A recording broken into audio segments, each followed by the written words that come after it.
अस्सलाम वालेकुम जनाब आली। ये है लोक विरसे के अंदर मुख्तलिफ़ सूबों के स्टॉल्स जिस पे खाने खाई मज़े मज़े की चीज़ें थीं और बहुत ज़्यादा इंटरेस्टिंग चीज़ें थीं।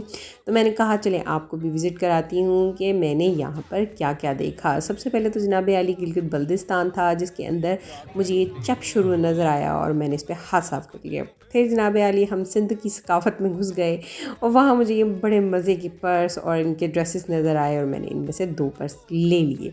फिर जनाब आलिया हम आगे बढ़े तो मुझे स्टोन वर्क ये बहुत ही खूबसूरत था। बहुत ही छोटे-छोटे पत्थरों से इन्होंने काम किया हुआ था। हर तरह के स्टॉल्स इन्होंने लगाए हुए थे। अपनी सकाफ़त में जिनको इंटरेस्ट है वो ज़रूर जाएँ।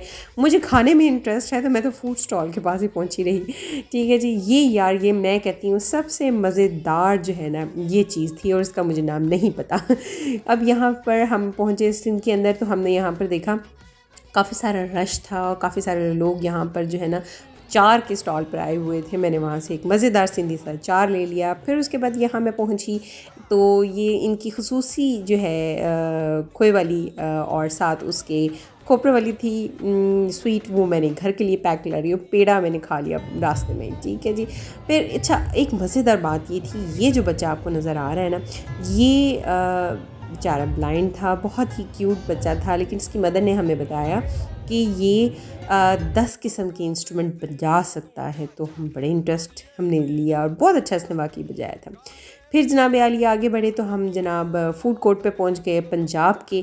तो अब पंजाब तो फिर क्या ही बात है ना जनाब। फिर पंजाब में फिर हमने मुख्तलिफ़ स्टॉल्स देखे, जो स्टोन वर्क था, उनकी जो कल्चर था, उनकी अपनी सकाफ़त थी, उससे रिलेटेड भी सबसे मज़ेदार वैसे ये एक आंटी बैठी हुई थी उनकी छोटी सी गुड़िया लेकर, तो बड़ा मुझे मज़ेदार सा लगा। ठीक है जी, ये पंजाब का ये खुले खुले से जो अंदाज़ है उनका वो हमें नज़र आया कि आप बाहर आराम से खुले में बैठें और चारपियाँ लगा के सुकून से गपशप लगाएं। पुराने ज़माने का टेक्सचर और यहाँ पर बुक्स भी हर तरह की हमें नज़र आईं और मैंने एक बुक पसंद कर ली। और जनाब आली आगे हम बढ़े तो हमने देखा कि काफ़ी सारे ये जो है ना हमें पिक्चर्स नज़र आईं, बहुत सारा वर्क नज़र आया आर्ट का। तो फिर जनाब आली बड़ा खूबसूरत स्टॉल था, मैंने कहा चलो इसको भी कैप्चर कर लिया जाए। एक जनाब हमें रांझा मिला जो कि बेचारा बीन बजाई जा रहा था और कोशिश कर रहा था कि उसकी हीर मिल जाए, पता नहीं कहाँ गुम हुई थी। फिर जनाब हमने कहा चलो छोड़ो इसको, आगे हम चलते हैं पंजाब के स्टॉल पर और वहाँ से मैंने खाए अपने फेवरेट गोलगप्पे एंड चाट।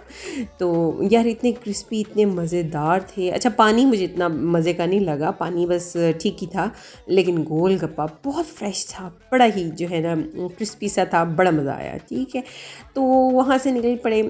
उसके बाद फिर हम यहाँ आगे गए, हमने देखा कि हर जो है ना कल्चर में, हर सूबे में अपना अपना उन्होंने कोई फोक सिंगर या लोकल उन्होंने रास्ते में गा रहे थे, लेकिन बड़ा मज़ा आया सुनने का भी।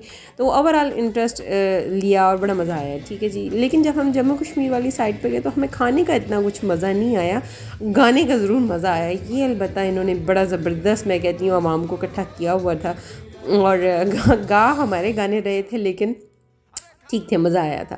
खाने की तरफ हम गए तो जनाब आली खाना इनका बिल्कुल ही, हालांकि कश्मीरी खाना तो क्या ही बात होती है, बिल्कुल ही ठंडा पड़ा हुआ था और बिल्कुल ही आखिर में लगा हुआ था। तो हमने फिर कश्मीरी ट्राई नहीं किया, लेकिन मैं ऑलरेडी कश्मीरी ट्राई कर चुकी हुई हूँ, तो लेकिन यहाँ कुछ लुकिंग ही अच्छी नहीं थी तो मुझे मेरा दिल नहीं किया। तो फ़लस्तीन की यकजहती के लिए भी इन्होंने एक बोर्ड लगाया हुआ था, सोलिडारिटी के लिए। और फिर वहाँ से हम चलते चलते आखिरकार थक गए, हमने कहा चलो जी मेन फूड कोर्ट पे चलते हैं। तो वहाँ जनाब अली हमने कहा सबसे पहले तो हम ज़रा यहाँ चक्कर लगा लेते हैं कि यहाँ क्या क्या पाया जाता है। तो देखा कि बहुत सारी चीज़ें, बहुत ज़्यादा मज़े मज़े की इंटरेस्टिंग जो है ना डिशेस नज़र आ रही थी। मेरा इस पे था कि मैं ये खाऊँगी ये, ठीक है जी। तो मैंने ऑर्डर कर दिया इनको और उसके बाद फिर हम पूरा फूड कोर्ट घूमते रहे कि हमने देखा कि यहाँ मुख्तलिफ़ जो है ना पंजाब से भी है, सिंध से भी है, हर तरह से मतलब उन्होंने लगाए हुए थे। वैसे तो अपने अपने स्टॉल्स भी लगाए हुए थे हर अपने सूबे के अंदर, लेकिन ये अलग से इनका फूड कोर्ट है जो कि इन्होंने साइट पे लगाया हुआ था, जिसमें हर तरह की फैसिलिटी आपको, यानी मेन जो है सर्विंग से लेकर आपको साइड जो है डिशेस होती हैं हमारी, कावा चाय या ईच एंड एवरीथिंग आप जो लेना चाहें वो आप यहाँ से पर्ची बनाएं और उसके बाद लंबी लाइन में लग जाएं। ठीक है यार, ये बड़ा इंटरेस्टिंग सा था।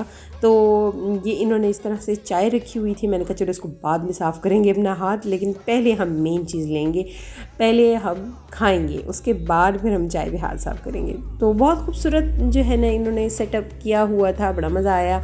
तो ये बड़े प्यारे प्यारे ट्रक थे, हम वहाँ पे ऑर्डर दे के आ चुके थे, हमने कहा चलो इतनी देर में ज़रा घूम फिर लेते हैं, कुछ रह ना जाए। अब जनाब हमने मंगवा ली ये सोहबत। उफ़ल्ला यार, देखने में बहुत अच्छी थी लेकिन खाने में बिल्कुल भी अच्छी नहीं थी, बहुत फिक्की। तो हमने दूसरे ऑर्डर दिया हुआ था अपने इस चिकन का, जो कि स्किन के साथ इन्होंने पकाया हुआ था, यानी चिकन सज्जी। बहुत ज़्यादा मज़ेदार थी, इतनी टेंडर थी, बड़ा मज़ा आया। अच्छा, मुझे सोहबत से ज़्यादा मज़ा इसी का आया। और उसके बाद मैंने पिंक टी देखी, मैं पिंक टी की दीवानी हूँ जनाब, लेकिन ये पिंक टी बिल्कुल भी अच्छी नहीं थी यार, यानी आई थिंक ये थी 150 की और बिल्कुल मज़ा नहीं आया। मैं फिर चली गई कावे की स्टॉल पर, वहाँ जाके मैंने प्यारी प्यारी सी चैनक्स ये देखी, तो मैंने कहा जनाब ये पीते हैं। हमने लिया यहाँ से कावा, और यहाँ पर जो है ना इसकी खूबसूरती इन मज़ेदार किस्म की चैनक्स में बढ़ाई हुई थी। चले जी, ये पकड़ा हमने कावा और हम चल पड़े इनके लोकल कॉन्सर्ट की तरफ जो उन्होंने ओपन एयर में किया हुआ था। मज़ा आया ओवरऑल, यानी इन्होंने लोकल सिंगर्स भी बुलाए हुए थे और कुछ ऐसे सिंगर्स थे जिनका हमें पता नहीं था, लेकिन मैंने फिर भी इनको एंजॉय किया। तो जनाब आली कुछ उन्होंने हमारी तरफ भी देख के गाने गाए, फिर हमने तालियां शालियां बजाई और उसके बाद फिर हमने खाली हॉल देखा और वापस आ गए।